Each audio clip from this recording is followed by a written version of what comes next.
Is it just me, or does it feel like build crafting is becoming slightly more important than your overall skill in the game? Now, this is coming from somebody who's played Destiny 2, specifically PvP, religiously for like 6 years, and I'm noticing more and more as Destiny's pushing more to like the MMO side of things, that build crafting is more of an important factor than the actual gun skill, at least more so than it has been in the past. With that in mind, I've come up with 5 builds, some from my own creation, some from my chat's suggestion on our live stream for you to give it a try. These are going to range wildly in order for us to scientifically study whether my claim or my thought is true. This build I've been working on for a while. I'm calling it the Acrobat. Get it? Because it's like arc and it. This Acrobat build is built around glaives. Now, I've talked a lot of crap about glaives in the past, like a lot of crap. Like I've tried to go on a Comedy Central style of roast, talking about how much I dislike glaives in PvP, how much they're like picking Kirby and Smash Brothers, how much they're like playing the DK bongo drums to play Dark Souls, like horrible stuff. But I really want to make these things work, and I think this is the best build possible in order to do so. I do think that glaives have potential, but there's a lot holding them back, primarily their registry, because damn, these things are inconsistent, just like a politician or a lawyer. These things really feel like they could use some work in that department, and of course they're getting a buff coming with this next patch whenever it decides to roll around, which will give them more ammo, which is great for this particular build. This build is played like a fighter. What I mean by that is that there's so many different combos that are interwoven into making this thing work that it's a lot of fun. And again, this is coming from somebody who like feels their dopamine leave their brain when they're using glaives. This is the build if you're trying to get into glaives. Now, this does require you to sell your soul to the Wellspring in order to get yourself the Hunter's Edge of Concurrence exotic glaive, but when it works so well. This is just simply mentioning, like I said, the Edge of Concurrence with something good in your primary slot. I'm just using the rapid fire pulse frame here. It just works well for what I'm trying to do. And we're going to be doing this on Middle Tree Arc, which presumably is going to get some changes coming with Arc 3.0, hopefully positive, and the Liars Handshake for some really nasty combos. You can see what I'm doing here. Despite me not liking glaives, this thing works so freaking well, and it is a lot of fun. Now, I'm not going to promise you that you're going to top frag every single time, but what I am telling you is that when Arc 3.0 does roll around, to keep your eye on this build, because even despite me not liking it, even despite me having a bias against it, I am still doing quite well with this thing. But how about a build specifically designed around the ever-rising popular Fighting Lion? The Fighting Lion is a little bit bugged right now. For whatever reason, it's dealing more damage than it should, and this build tries to take advantage of that by putting it on the Rain of Fire boots on our Warlock. In case you aren't aware, the Rain of Fire boots are a newer boot that we got, which whenever we air dodge, whenever we do our Icarus dash, we will reload all of our weapons, and if we get fusion rifle kills, we'll be able to give ourselves a radiant buff. Of course, we're going to play all of our stats into that, so, you know, keeping radiance up for longer, but we don't really have ourselves anything to really take advantage of it, and that's where the Fighting Lion comes into play.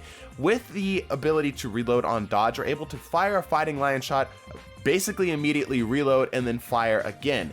That plus the increased bonus damage from the Radiant allows us to get some pretty cheesy kills off on things, all things considered. Now, I do struggle with this build, and I did kind of start to find my groove with it towards the end, so this build's a little bit harder to use, and don't worry, we'll get to some of the stronger builds here in just a bit, but this one was definitely a lot of fun, and worth something to try if you are a Fighting Lion enthusiast, and you happen to be alright with Warlocks. Give this one a go, find something decent in the Fusion Rifle for that Stasis Fusion Rifle slot. I didn't have something really great, and just make sure that you try to keep your radiance up. The big thing I would say to keep in mind is that this is not a direct engagement type of build. This build is designed to play defensively. You're meant to take shots from around the corner, try to damage things, or dare something to challenge you straight and then punish it immediately with either the grenade launcher or with the fusion rifle. If you aren't used to air dodging in order to reload like I was, it might catch you off guard that you're kind of repositioning in order to do some of this stuff, which I do feel like kind of pushes against the idea of this build just a little bit. But if you're good about maintaining your general awareness and your spacing on doorways and whatever it may be, you're probably going to have a pretty good time. Like I said, I did start to find sort of my rhythm with this towards the end. My Fighting Lion shot started to feel a little bit better. So if you're more familiar with how the Fighting Lion bounces around and you're able to get more consistent damage off on this thing, you're probably going to have a better time. Like I said, the big thing is just you know, you don't have a primary, and the reload in between is still kind of lengthy despite it being a lot faster. So just keep that in mind before you go throwing yourself at any doorways. All right, now bringing it back to center, I want to talk about a build that's more directly meta focused here. Something that's a bit more on the nose for something that you would expect to be powerful, playing specifically into a sort of counter attack strategy to the healing while still using the healing ourselves. This uses the Chaperone, a still very powerful kinetic slug, probably the best slug weapon in the game.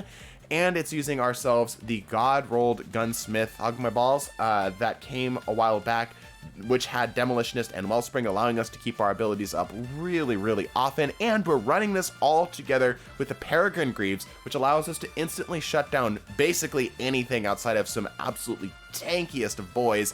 This thing works great. The lightweight pulse bonus that I'm getting from this pulse rifle frame here just means that I'm able to move around the map so smoothly. It is so noticeable having a lightweight bonus on my Titan because I hardly ever do it. Most of my Titan builds are built like bricks. Chaperone is still quite strong, even if I was a bit out of practice and had to kind of get myself back into it. And of course, Peregrine Greaves is hilarious as a close range shutdown tool. All of these work out very, very well. If you are looking for a more competitive style focused Titan build and you want to have some counterplay options built into it, Chaperone, an instant killing shoulder charge, and a really good pulse because they recently got a buff, this is definitely the way to go. Give this one a try. I promise you, you will not be disappointed, especially if you've got a good Ogma.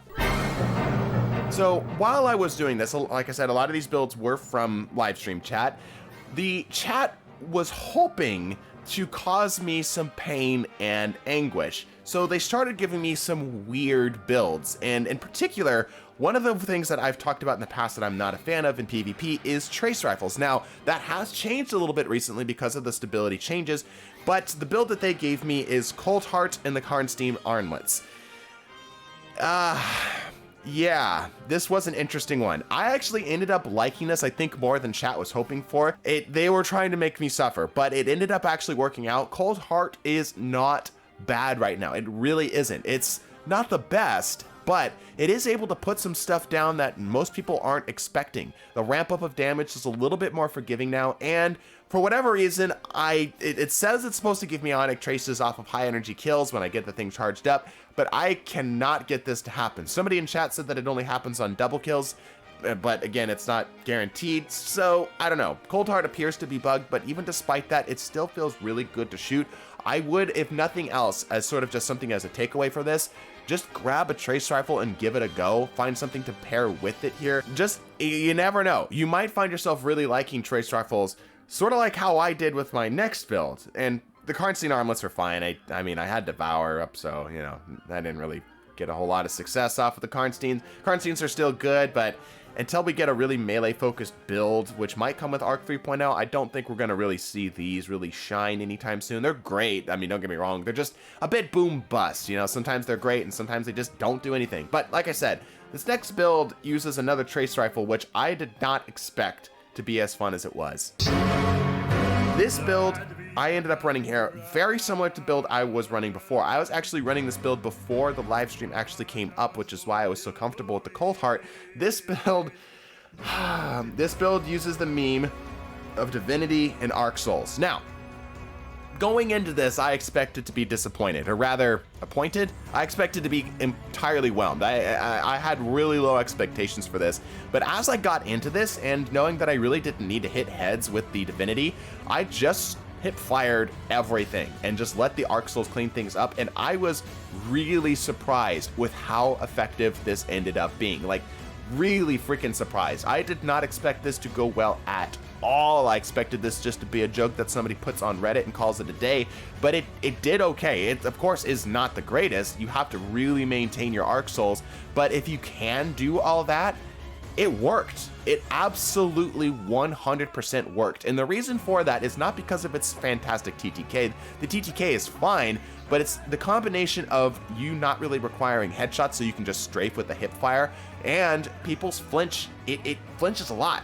This trace rifle, for whatever reason, probably something to do with how it deals damage, flinches people like crazy. Having been on the receiving end of this thing, it is hard to maintain your sights on a target. So combine those two things together, that increased strafe speed as well as that increased flinch, you're gonna have some success. Even if it doesn't seem very straightforward, you will find this to be somewhat powerful for you, especially if you're just looking to change things up and you want to see how well you can do. I know Divinity is not the most well acquired weapon, but it's definitely worth giving a shot just to try something different. And best of all, it does overload by default, so if somebody's trying to heal, it is hilarious immediately noping them with this gun. Anyway, make sure you're subscribed, bless your faces, and deuces.